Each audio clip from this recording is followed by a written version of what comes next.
The views expressed on the Nova Society are those of the panelists and guests and do not necessarily reflect the views or opinions of the Phoenix Research Institute or any institution which any panel member is associated. Reproduction or dissemination, other than for the purpose of education or information without the express written permission of the Phoenix Research Institute or Nova Society Media, is strictly prohibited. Welcome to the fourth season of the Nova Society.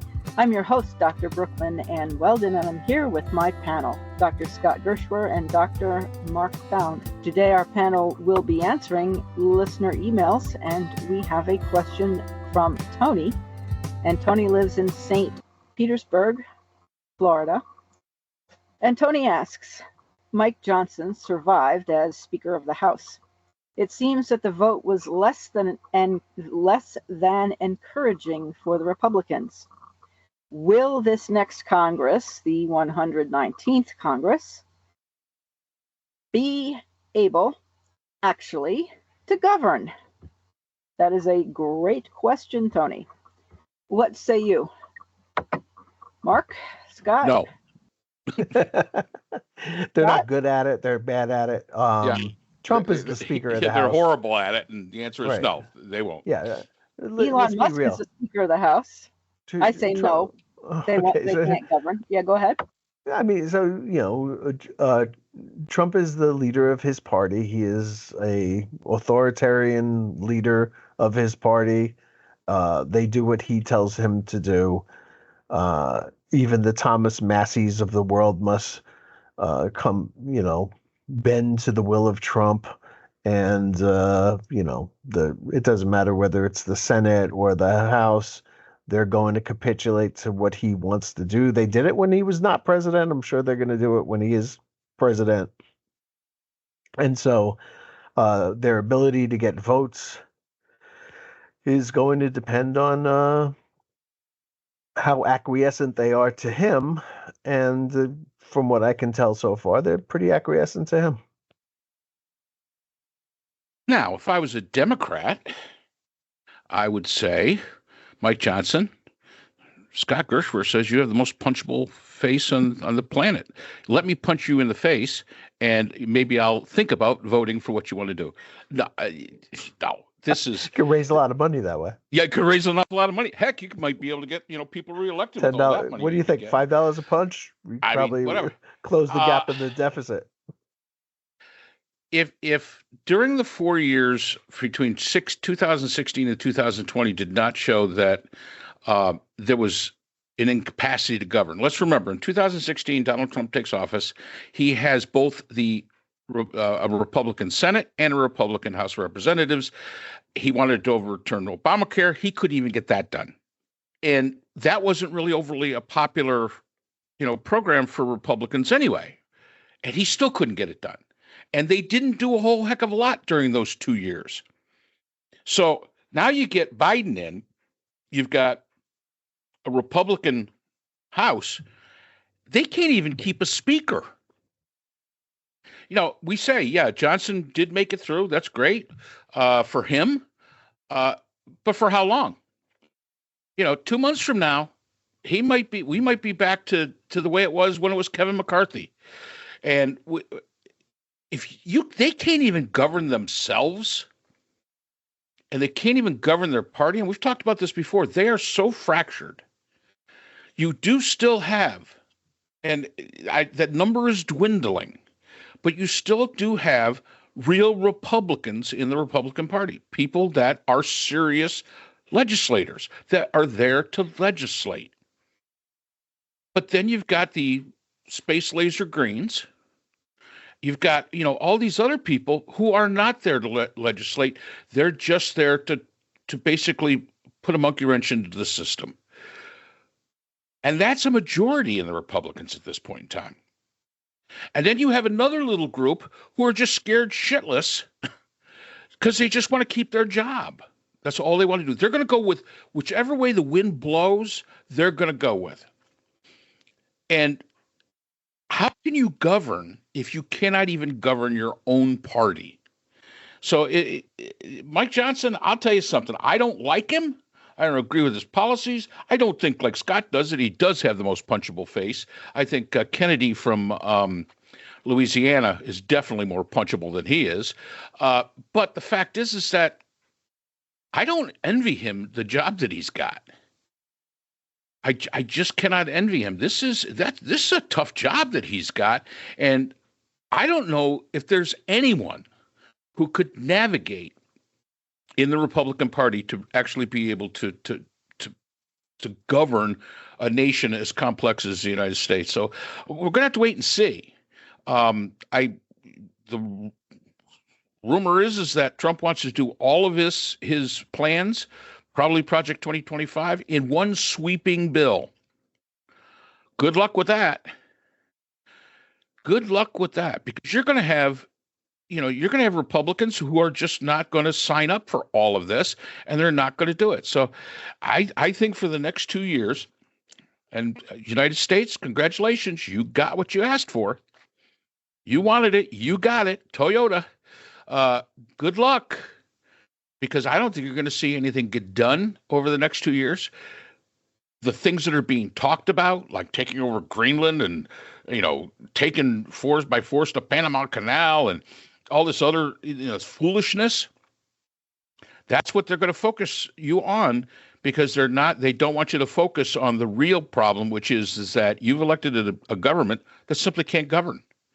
And we just got to kind of hold our breath and put on our big boy panties for the next 2 years and hope that the United States comes out of its sleepwalk and actually comes to its senses and elects in a government that can govern. And I'm not even saying that's the Democrats. First of all, people will say to me, "Oh, you're a Democrat." I'm not a Democrat. I'm unregistered. I'm an independent. I don't care if it was a bunch of Republicans that could govern sensibly. I'd live with that. I would live with it. But the fact is that right now, the Republican Party can't even govern themselves, and that makes it almost impossible to be able to govern a nation like the United States. So, well, look, if anybody was serious about serious about governing, they would have nominated Fitzpatrick, who's the head of the Problem Solvers Caucus, as I've said 1,000 times on this podcast before, who can get Democrat and Republicans together to it. That's not their goal, obviously. I mean, it never even came up. His name never comes up. Nobody ever says, "Hey, let's go look at the Problem Solvers Caucus and see what they have to offer as far as getting things done are concerned." They would do it because that's what the name of the group stands for, is right, problem solving. But they don't, and nobody ever talks about him. So that's a non-starter. I'm not sure who's more cynical, Mark or myself. I'm not really. I really sometimes I think you are, and some other times I think I am. Right now, I think I am, because your view of this is that Trump's not able to just come in and say, "You will do what I tell you to do," and everybody will vote for it, or I'll primary you, or you're a rhino, or whatever. I'll say something bad about you on Truth Social, and that makes them acquiesce. I believe it does. I believe that they will do exactly what he wants to do, and his entire agenda will be passed, at least in the House. Now it's got to go through the Senate, and that's another kettle of fish. And whether they're willing to go along with it, and whether they're willing to break the filibuster, which I think they will do for abortion and abortion only. I believe that there will be, by summertime, a national abortion ban, and that the Republicans in the Senate are willing to break the filibuster to do that. And Trump will definitely sign it, and it will fly through the House. But there's not a whole bunch of other things on the agenda that I think will get them to do that. Maybe that draconian sort of, what was it, HR1 immigration bill that the House has passed several years ago, but the Senate never has. That might be worth them doing. I'm not really 100% sure. But I can't. It's certainly not. There's a whole bunch of other things that are not going to be. Now, on the other hand, Trump does control the executive branch, right? And what he does at Project 2025 is going to be all executive branch initiatives. And, whatever happens with the Justice Department and whether the three of us are in handcuffs, by February or whatever, I guess we'll have to wait and see. But my cynicism runs deep enough so that I think that they will do exactly what Trump wants them to do because they are scared of him or they admire him so much. I mean, they think he's immortal. They think that a fake $2 bill is worth $19.99, as long as it has his picture on it. The whole thing is just so. I mean, I don't understand it at all. It's so crazy, but I do think that that's the way they're thinking about it. Sorry, Brooke, go on. No, Scott, please don't. No need to be sorry. I was just thinking about the various Hegseth and Tulsi Gabbard and Kash Patel. So you feel that they will be confirmed then? Well, okay, so now we're talking about the Senate. And what do they need? Do they need 60 votes to be confirmed? Or do you think that there'll be one of those recess things and that Trump will just say, okay, everybody leave, and he'll do whatever he wants? So I don't know that. He was perfectly happy having acting this and that. I don't know if he has to get somebody that he can get confirmed and then fire them and then have an acting person. But however he'll have to do it, he'll get his people in there one way or another. I'm not sure that Pete Hegseth is a serious candidate for running the largest bureaucracy in the world. I don't think so. I don't think he's qualified. I'm pretty sure that he would understand that he's not qualified for it. But again, it doesn't really matter because they're not planning on running it as a going concern. They're planning on destroying it and destroying us in the process. So I guess the big deal is whether you need 51 votes, which they'll have, right? Or whether you need 60 votes. As far as being cynical, I guess I look at this from the perspective of, and I think, Scott, you asked the right question. Why do the Republicans go along with Trump? I don't think it's because they like him. I don't think it's because they think he's immortal. I don't think it's because they think, they elevate him in any way. I think what they say and what they do is to protect themselves from their own constituents. I think that's why they do these things. They just want to keep their job. That's really what it comes down to. And there is a unknown number of their constituents who would vote against them if they stand up. And that's a shame. And that's why I'm such a proponent of term limits. Then you don't have to be afraid of your constituents. You can actually go out there and govern. When you listen to all the things that are being brought up today, as far as what the plans are, I'm sorry, none of it's serious. A recent one we just recorded a little while back about this convoluted way of changing the Constitution. I'm sorry, no. I don't care how many people you've got going for you in the government. It's not going to happen. You don't have the numbers of states to be able to ratify something like that. And the fact is, no, it's not going to happen. So, I guess my not being cynical is from my perspective of, number one, I think the system can hold. I truly believe that it can hold. Number two, the people that are trying to convolute or circumvent the system are not serious people at all. They don't have serious plans. None of it makes any sense whatsoever. And you have to sit back and say, okay, I think it's just a huge distraction to keep that base distracted from what's really going to be happening to them. And I truly believe that's all that this is all about. And the Congress goes along with it simply because they're afraid and they want to keep their job. And I've said this before, hold our breaths, cross our fingers, try to make it through the next 2 years, and then hopefully the United States the electorate comes out of its doldrums and actually puts in some government that is going to deal with the serious problems that we have. So then, Mark, if assuming that your understanding is correct, let's just say, which certainly sounds quite reasonable, that the individuals are afraid of their constituents.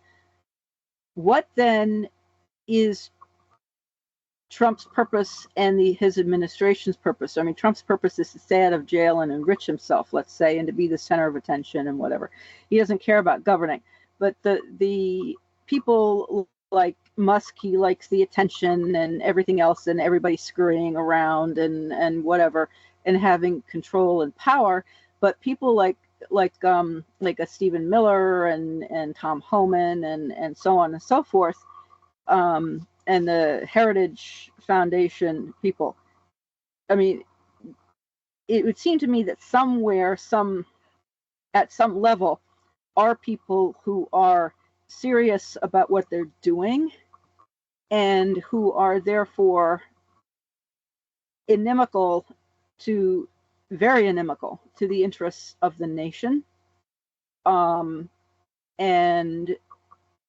while the base may be kept busy, looking over here at the Gulf of America or whatever it is, and if the tariffs happen and so on and so forth, and the economy collapses, I mean, these things are very, very serious, obviously.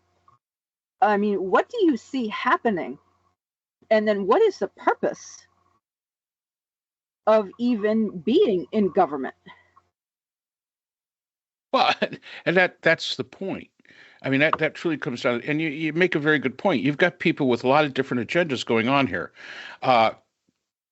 Basically, Elon Musk bought himself a presidency. I mean, people can say that was not what happened, but that is what happened. And if there is not a case that shows that we've got to have finance reform for political finance reform in the United States, this is it. A person who is not an American basically bought the presidency. But then people said, President Musk. And who's the first one to turn on him? Donald Trump. He needs to stay in his own lane. So you've got the Musks and the Trump, as you point out, not interested in governing, only interested in enriching themselves, only interested in these kind of, that kind of thing. Then you have the ideologues like the Stephen Millers and this, that, and the other that are out there. And yes, they're ideologues and they've got their agenda, but those two agendas aren't together. Those two agendas can actually be in opposition of each other. Stephen Miller's ideology and being an ideologue, if it interrupts in any way Trump's attempt for positive reaffirmation, he's out the door. So when you've got these two different motivations to govern, and they are way on different sides of the spectrum, when you've got those, the chance of any one of them getting anything done is greatly reduced. That just, because they're going to be fighting against each other.